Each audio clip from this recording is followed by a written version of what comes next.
देखिए 11 भजन संहिता 7 का 11 में लिखा हुआ है, परमेश्वर धर्मी और न्यायी है, वरन ऐसा ईश्वर है जो प्रतिदिन क्रोध करता है।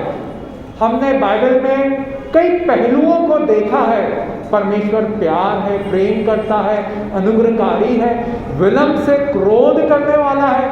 मगर जो खास तौर से इस बात पर ज्यादा ध्यान नहीं दिया जाता, यहाँ लिखा हुआ है परमेश्वर धर्मी है और न्यायी है, वरन ऐसा ईश्वर है जो प्रतिदिन क्रोध करता है। क्रोध मतलब गुस्सा करता है प्रतिदिन। और आगे लिखा हुआ है, यदि मनुष्य ना फिरे तो वह अपनी तलवार पर सांड चढ़ाएगा, वह अपना धनुष चढ़ाकर तीर संधार चुका है और उस मनुष्य के लिए उसके मृत्यु के हथियार तैयार कर लिए हैं। वह अपने तीरों को अग्नि बाण बनाता है। मेरे प्रियो, यहाँ लिखा हुआ है कि परमेश्वर जब क्रोधित होता है तो क्या करता है? वो तलवार भेजता है। इसमें जो हमने पढ़ा है वो एक प्रकार का मृत्यु भेजता है, मौत। बाइबल में लिखा हुआ है पाप की मजदूरी मृत्यु है। और ये इस पहलू को हम कलीसियाओं में ज्यादा नहीं सुनते कि परमेश्वर क्रोधी है करके। नहीं, दयालु है, दया करता है, सब पर वो मेहरबान है। नहीं मेरे प्रियो, बाइबल यहाँ स्पष्ट बताती है कि वो क्रोध करता है, प्रतिदिन क्रोध करता है। हमारा यीशु मसीह कैसा था जब इस दुनिया में था? बाइबल बताती है, अगर यूहन्ना 2 अध्याय 13 से लेके 16-17 वचन तक पढ़ेंगे, मंदिर में आए और देखा वहां पर व्यापारी लोग व्यापार कर रहा है। उनको क्रोधित हुआ यीशु मसीह, उनको कोड़े मार के उनकी जो टेबलें थी वो सब उलट दी और उनको भगाया और कहा कि तुमने मेरे प्रार्थना के घर को, मेरे घर जो प्रार्थना का घर है सब जातियों के लिए, उसको तुमने डाकुओं को खो बना दिया है। यीशु मसीह क्रोधित हुए मेरे प्रियो। और किन पर क्रोधित हुए? अगर हम पढ़ेंगे मत्ती 23 अध्याय पढ़ लीजिएगा, मत्ती 7 उसका 6, वहां लिखा हुआ यीशु मसीह ने पवित्र वस्तुओं को कुत्तों को ना दो, ना अपने अनमोल मोती सुअरों के आगे फेंको डालो, कहीं ऐसा ना हो कि वो पलट कर तुमको मार दे। कुत्ते लिखा हुआ ये शब्द प्रकाशित वाक्य में भी लिखा हुआ है, कुत्ते टोने मूर्ति पूजा वो स्वर्ग के वारिस, राज के वारिस नहीं होंगे।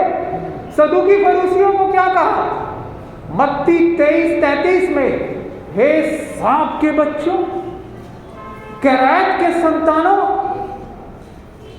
यीशु मसीह वो प्यार का सागर, दया सागर, क्षमा का खानी, क्रोध से सदूकी फरीसी जो अपने आप को धार्मिक दिखाते, उपवास करते तो पूरा प्रचार करवाते कि मैं उपवास कर रहा हूं, मैं ये कर रहा हूं। प्रार्थना करते तो लंबी लंबी प्रार्थनाएं करते, लोगों को दिखाने के लिए, दान देते तो लोगों को दिखाने के लिए देते। मेरे प्रियो, यीशु मसीह ऐसे लोगों पर क्रोधित होता है।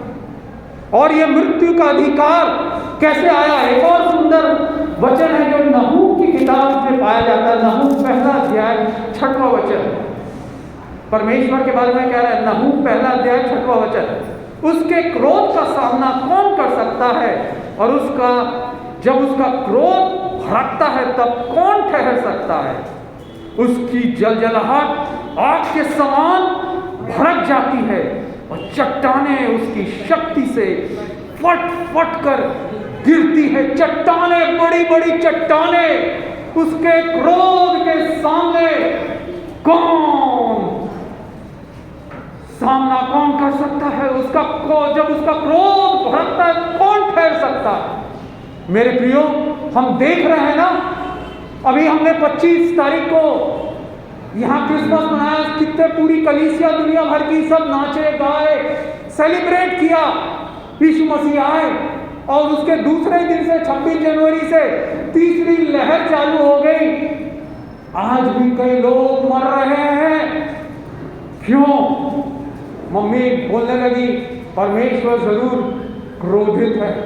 मेरे प्रियो, बाइबल का जब हम वचन नहीं मानते, नीति वचन 13:13 में लिखा हुआ, जो वचन को नहीं मानता वो नाश किया जाता है, नष्ट किया जाता है, परंतु आज्ञा के मानने वालों को बड़ा अच्छा प्रतिफल मिलता है। मैं एक छोटी सी बात बता रहा हूं मेरे प्रियो, क्या हो रहा है दुनिया में।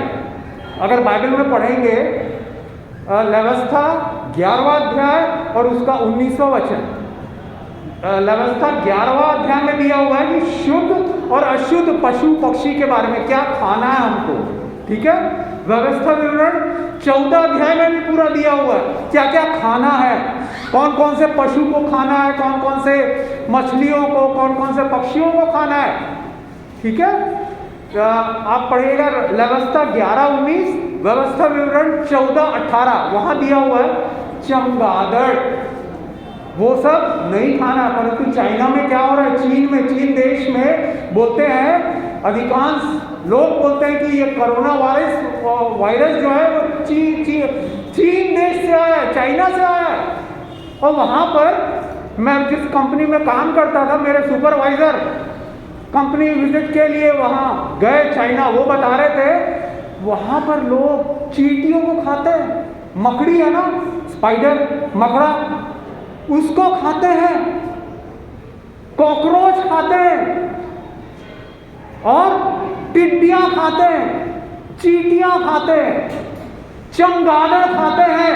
बाइबल में लिखा हुआ है ये चमगादड़ ये सब नहीं खाना। और भी क्या पशु पक्षी खाना है नहीं खाना, आप जाके पढ़ सकते हैं, व्यवस्था 11वां अध्याय और व्यवस्था विवरण 14 अध्याय, ठीक है।